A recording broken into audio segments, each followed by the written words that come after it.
Another comedian coming to the stage, JoJo Woodford coming to the stage, everybody.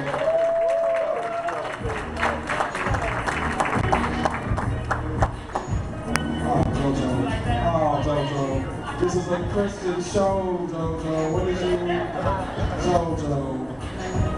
I'm nervous. I'm going on record. I'm nervous. This is the first time that he do something and hear me. Hey, how everybody doing? Hey, cut that up just a little bit. Wave your hands just a little bit. We gonna pump. That's okay. You can enjoy your life. You know what I'm saying? You don't want to get to heaven and Jesus tell you should enjoy your life. You know how you cut that, man. Thank you. Hey, he always give me a hard time. I don't know why he do that. I guess it's the size thing. And I know when y'all see me and he said he go by the name of Thug, I know what y'all was thinking. But where's the rest of him? I know that's what y'all was thinking. Yeah, you can see my feet on my driver's license. Went into a restaurant the other day. The lady's gonna ask my wife, would you like a high chair for your son? You know, it kind of made me mad because first of all, ma'am, I'm a grown man. Second of all, I'm a husband. Third, put me down. You know, and I don't let nothing go. My wife will tell you I don't let nothing go. I follow her through the restaurant. Oh, you could have told her I was your husband? Huh? Come on, I need to be changed. I'm just saying, you know. Couldn't even finish school when I was coming up because every time I tried to go, somebody picked me up and take me home. I'm telling you, this short thing is something else. But, you know, I like to tell a little bit about myself. I'm actually from Detroit, Michigan. Don't I? And when I first got down here, I was homeless. And my wife was right there with me. I got real bad sick and I was laid up. Praise God. And my wife was right there with me. My car broke down. I had to walk 5 miles to work every day. And my wife was right there by my side.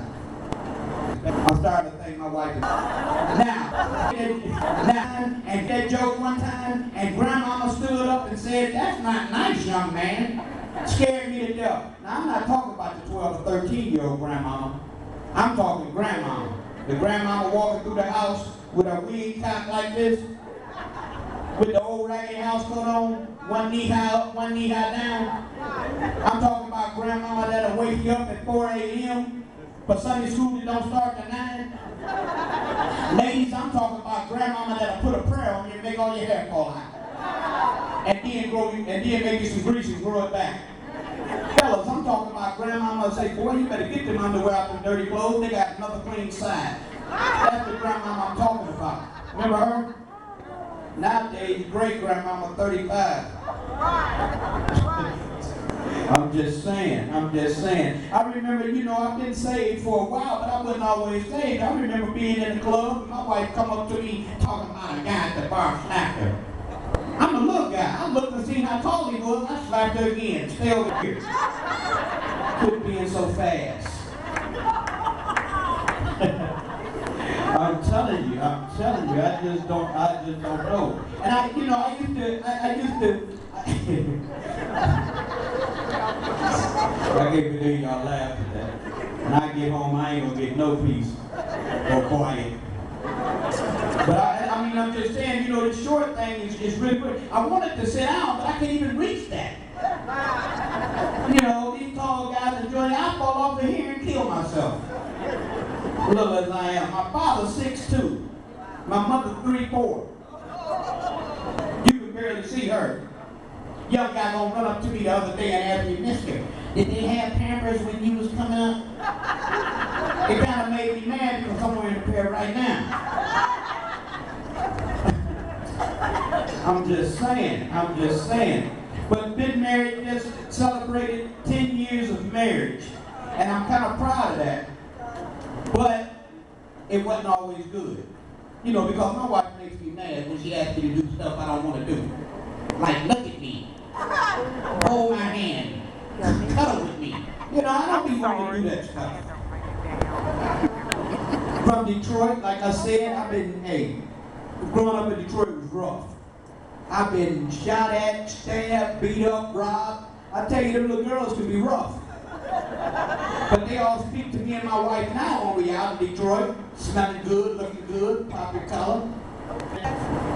Welcome to McDonald's. May I help you, please? See, because I'm a romantic, ladies. And I remember, you know, he talking about a hood church. I remember going to a church in my neighborhood where my mother stayed right now. I remember walking into the church and the ushers had metal detectors. Yeah, metal detectors. So I pulled one of the ushers to the side and said, "You got a weapons problem in the church?" She said, "No, pastor just want to make sure ain't nobody bring a change in." Y'all know it. So the church people say, "You going to hell, man?" That's all right. That's all right. God knows my heart.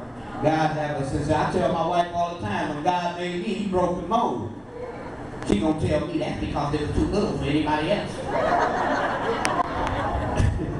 And then she got a bad habit of doing this, pointing her finger, rolling her head, with her eyes closed, call herself turning me off.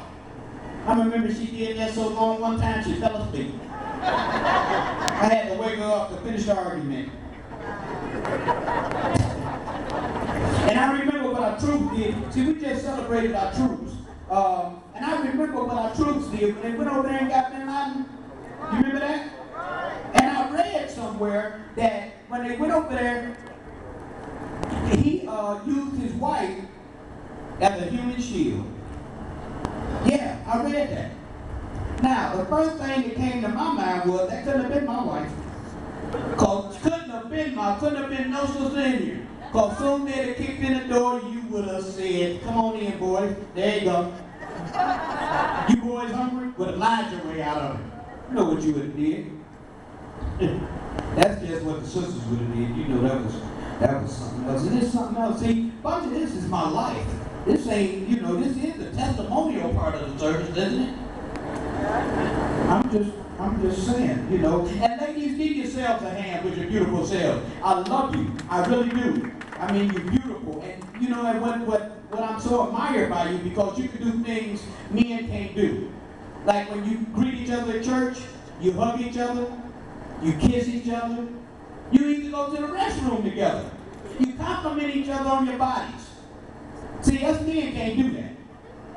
I couldn't go to this brother and say, "How you doing, bro? Can you come to the bathroom with me? I'm bloated and I'm starting to cramp." And then when we get in the bathroom, "Bruh, you working out? That's nice. You doing pull-ups? That's nice, bruh. Come look at this. Show me, pick it up. That's nice, bro." See, we can't do that. You know we gotta go through 20 minutes of handshaking. That's why we hug when we finish, because we be tired. I'm just saying, but it's good, you know, it's church event, you know, and that's why I'm dressed like this. I don't dress like this all the time, because I came from praising God. And that's what I do. I crack jokes, I make fun, and I have fun.